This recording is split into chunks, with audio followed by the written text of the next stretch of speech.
Pessoal, bom dia. Meu nome é Gabriel Sampaio, eu sou arquiteto e especialista de soluções na Red Hat. Estamos aqui hoje para falar de Quarkus com StackSpot, justamente como a gente pode estabelecer uma experiência transformadora para os desenvolvedores e todas as pessoas que trabalham com tecnologia. Começando um pouco aqui a minha apresentação, e ela vai ser um pouco rápida, a gente inclusive vai demonstrar um pouquinho dessa ferramenta. Queria só passar um pouco pela minha carreira, tá? Então, para quem também quer me adicionar no LinkedIn, está aqui o QR Code. A oportunidade de estar falando aqui dessa ferramenta me dá a oportunidade também de conectar com pessoas. Então, principalmente, queria chamar vocês para conhecer um pouquinho mais do material que eu coloco nas redes sociais. E comentando um pouco, pessoal, então, eu já passei por algumas posições. Apesar de hoje trabalhar como especialista de soluções, já fui desenvolvedor, já fui também SM da parte de operações. Inclusive, já trabalhei também muito com projetos relacionados ao time de DevOps e times de SRE. Tá? Uma coisa que eu queria compartilhar e que, inclusive, vai conectar um pouco da apresentação com a pergunta que a Giovana fez aqui no palco para a Lohane, na última apresentação, foi como um pouco começar a carreira, né, como começar os projetos. Eu tenho uma tática muito interessante que eu utilizo, que é baseada num projeto que foi criado por um músico chamado Brian Eno, que se chama Oblique Strategies. E nessa prática, né, que você utiliza ali um set de cards que ele fala para o quê? Para que você possa catalisar a sua criatividade. Então, uma das cartas, né, que tem dentro desse set de cards é justamente uma carta que sempre fala always first steps. E para mim isso é muito importante, por quê? Porque toda vez que eu estou com um problema ou que eu estou com uma situação que eu quero resolver, eu tenho 3 perguntas que eu faço para poder determinar como que eu vou trabalhar, como que eu vou criar uma solução para aquela situação. As perguntas são, qual o problema? Então, eu quero entender um pouco mais o que é que está por detrás daquela situação, qual é o desafio, o que é que a pessoa que está ali, né, com aquela situação está querendo resolver. E também eu faço a pergunta, por quê? Qual a minha motivação que eu tenho para resolver? Por que aquele problema existe? Assim como, no final, qual o resultado, qual é o outcome desejado. Tá? Esse framework que eu desenvolvi, que eu chamo de Personal Design Language, ele é muito baseado em um outro conceito, que é o Job to be Done, que foi criado pelo Clayton Christensen. E justamente o Job to be Done, né, ele traz ali o quê? Ele traz a tendência, ele traz a indicação da gente focar no que é realmente o problema do usuário. Como que a gente resolve o que traz valor para o usuário? Né? Como que a gente entrega valor diretamente para ele? Tá? Isso é justamente uma das coisas que me traz muita atenção em relação ao Job to be Done, é a sua relação com o que a gente chama de pensamento lateral, ou lateral thinking, que é justamente uma maneira de pensar em soluções de uma forma criativa e não somente da forma lógica linear. Tá? Então, sempre pensando em como a gente pode entregar valor para o usuário da forma mais rápida. Que, inclusive, traz aqui para a gente um pouco do que é, né? A gente está no TDC aqui, do que é o job to be done dos desenvolvedores, né, dos developers. Né. Eu posso dizer que, inclusive, baseado, né, no livro Accelerate, nas 4 métricas que a gente tem como métricas transformacionais de transformação digital, que são as DORA Metrics, a gente pode determinar que o job to be done de qualquer pessoa hoje que trabalha com tecnologia é entregar valor para os seus clientes de forma mais ágil e estável. Tá? Então, independente do que você está fazendo, independente se você trabalha em operações, ou desenvolvendo, ou também como arquiteto, enfim, como UI, como UX, como designer, o seu trabalho hoje é entregar valor para o seu cliente de forma mais ágil e forma mais estável. Então, pessoal, existem várias perguntas que a gente se faz, e imagino, inclusive, que a Giovana, que perguntou aqui, comentou, né, que está iniciando a carreira dela, que ela provavelmente se faz, né, quando ela está iniciando ali numa empresa ou iniciando um projeto novo. E essas perguntas, como, por exemplo, como as pessoas enviam código aqui, como a gente cria serviços, existe uma API que entrega, por exemplo, autenticação, quais são as linguagens que são utilizadas, essas são perguntas que elas suportam a entrega de valor, mas elas não são necessariamente a entrega de valor. O usuário está preocupado em como a gente vai poder criar uma experiência disruptiva, uma experiência nova, uma experiência que entregue valor para ele. Tá? Então, essa funcionalidade ela é suportada por perguntas que são os requisitos funcionais que a gente tem nas nossas aplicações.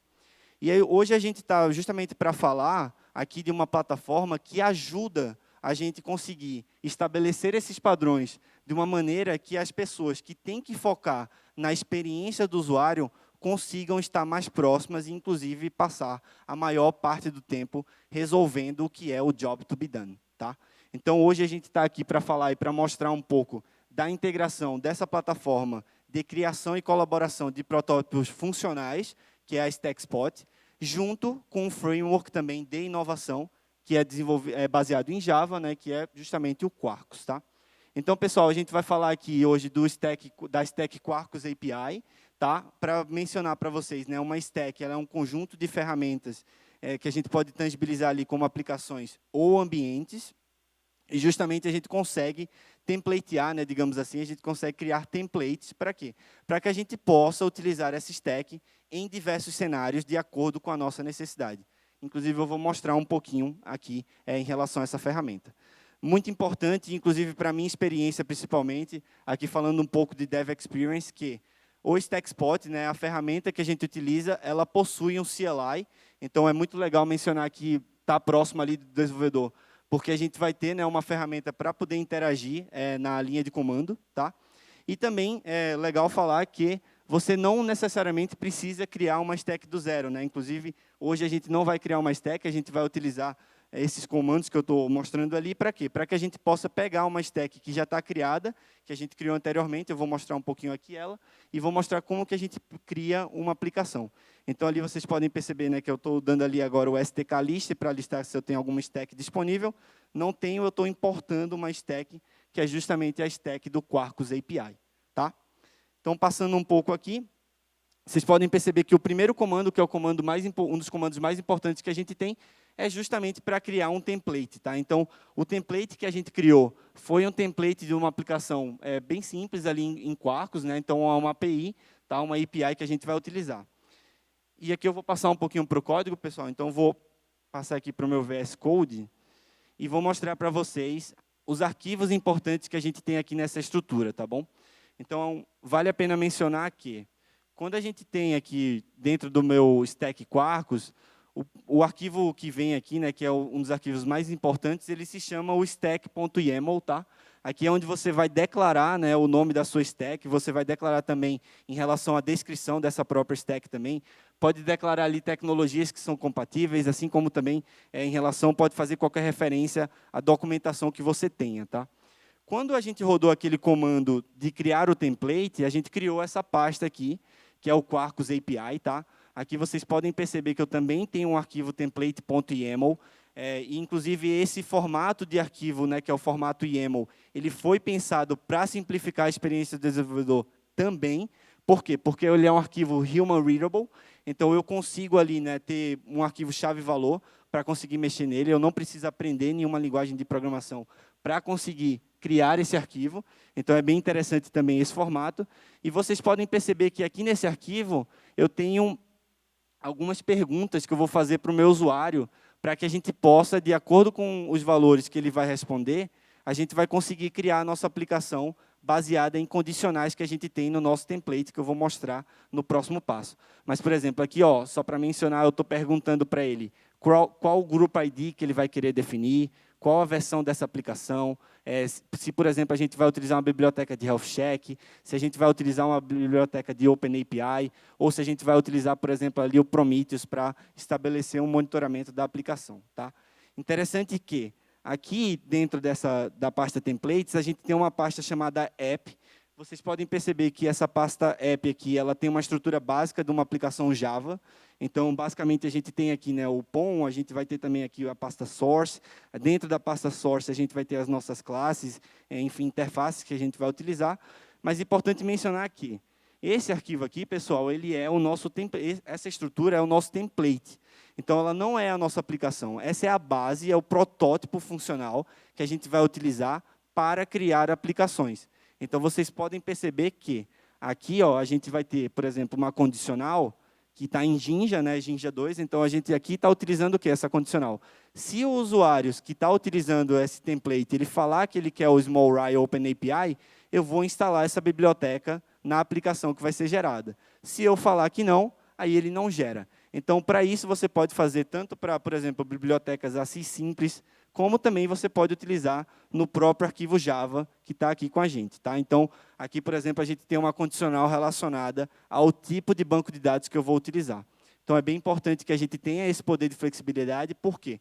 Porque isso acelera tanto a curva de aprendizagem do desenvolvedor, quanto também a gente vai acelerar o modelo que eu estou desenvolvendo. Para quê? Para que eu possa entregar essa aplicação de uma maneira estável e também mais ágil. Tá? Vamos passar rapidinho aqui pela demo. Então, eu vou gerar essa aplicação aqui bem rápido. Tá? Então, o comando ele é bem simples. Aqui a gente vai gerar utilizando o STK, né, Create App. O nome da minha aplicação vai ser Quarkus App. E a gente vai utilizar ali o stack file justamente do stack que eu puxei, que é o stack Quarkus. Tá? Então, aqui eu vou dar um Enter. Vocês vão perceber que ele está fazendo justamente as perguntas que eu tenho lá no meu arquivo de template. Então, ele vai perguntar para mim aqui ó, o grupo ID, depois ele vai perguntar a versão. Eu vou passar aqui só pelos defaults mesmo, então só estou dando Enter aqui. Né? E, ao final, está perguntando aqui também o banco de dados. O que é legal aqui que aconteceu? Então, aqui vocês podem perceber que agora eu tenho uma outra pasta aqui, que foi gerada. Tá?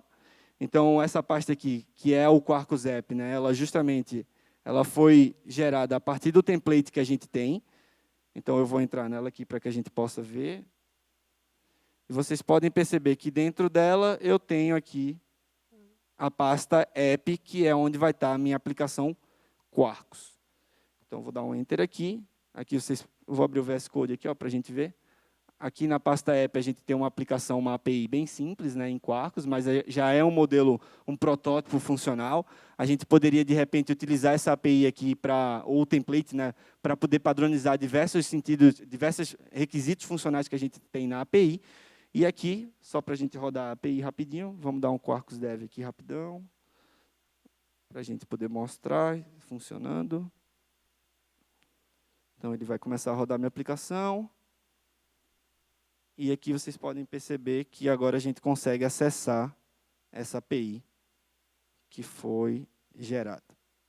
Vamos lá. Aqui.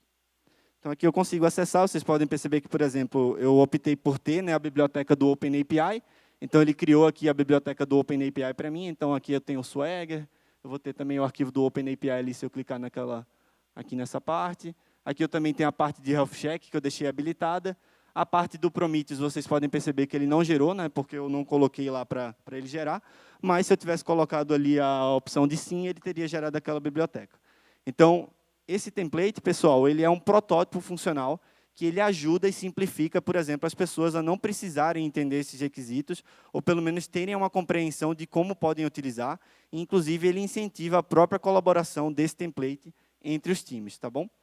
Então, finalizando aqui a nossa apresentação, para ficar dentro do tempo, e vou convidar também todo mundo a passar lá no nosso stand que a gente tem da StackSpot aqui dentro, e também conhecer um pouquinho mais, mas só passando por alguns benefícios que essa plataforma tem, tá, pessoal? Então, primeiro, utilizar um YAML para que você possa gerar protótipos funcionais é um recurso muito importante que a gente tem. Tá? Por quê? Porque simplifica o processo de desenvolvimento e, inclusive, reduz a curva de aprendizagem que a gente tem para aprender uma linguagem nova, assim como também diminui a complexidade, né, aquela complexidade acidental que a gente tem nos projetos que a gente desenvolve, acelera o processo de aprendizagem.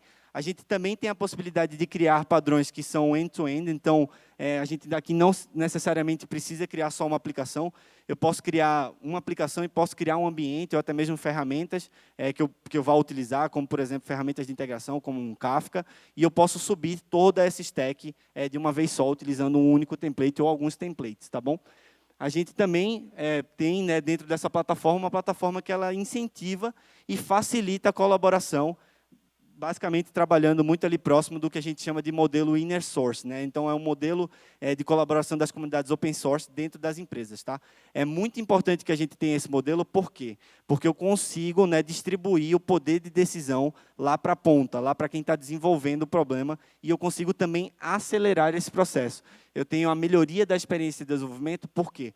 Porque o dev ele vai focar no que é importante para o usuário. e ele também vai ter ali a possibilidade de ter todo o suporte baseado em um template que foi desenvolvido, né, que foi colaborado por outras pessoas e que também possui a estabilidade necessária para essa criação do que é importante para o usuário. Resumindo, e é muito importante que a gente fale sobre isso, né, o StackSpot ele aproxima as pessoas que estão trabalhando no dia a dia com tecnologia do que importa para o usuário, que a gente vai falar aqui, que é o outcome, né? Então, se a gente está falando de sucesso, se a gente está falando de projetos que importam, que querem entregar uma experiência disruptiva para o seu usuário, a gente está falando justamente do outcome, a gente não está falando somente do output. Então, eu trouxe, inclusive, até essa frase aqui do Jeff Goff e também do Josh Seeden, que é, if we want to talk about success, we need to talk about outcomes, not just outputs. É muito importante que a gente fale isso, e quanto mais eu aproximo o poder de decisão do outcome de quem está desenvolvendo, mais aceleração eu vou ter, mais flexibilidade eu vou ter, mais eu vou conseguir ter mais assertividade eu vou ter na entrega de valor para o meu usuário. Muito obrigado, pessoal.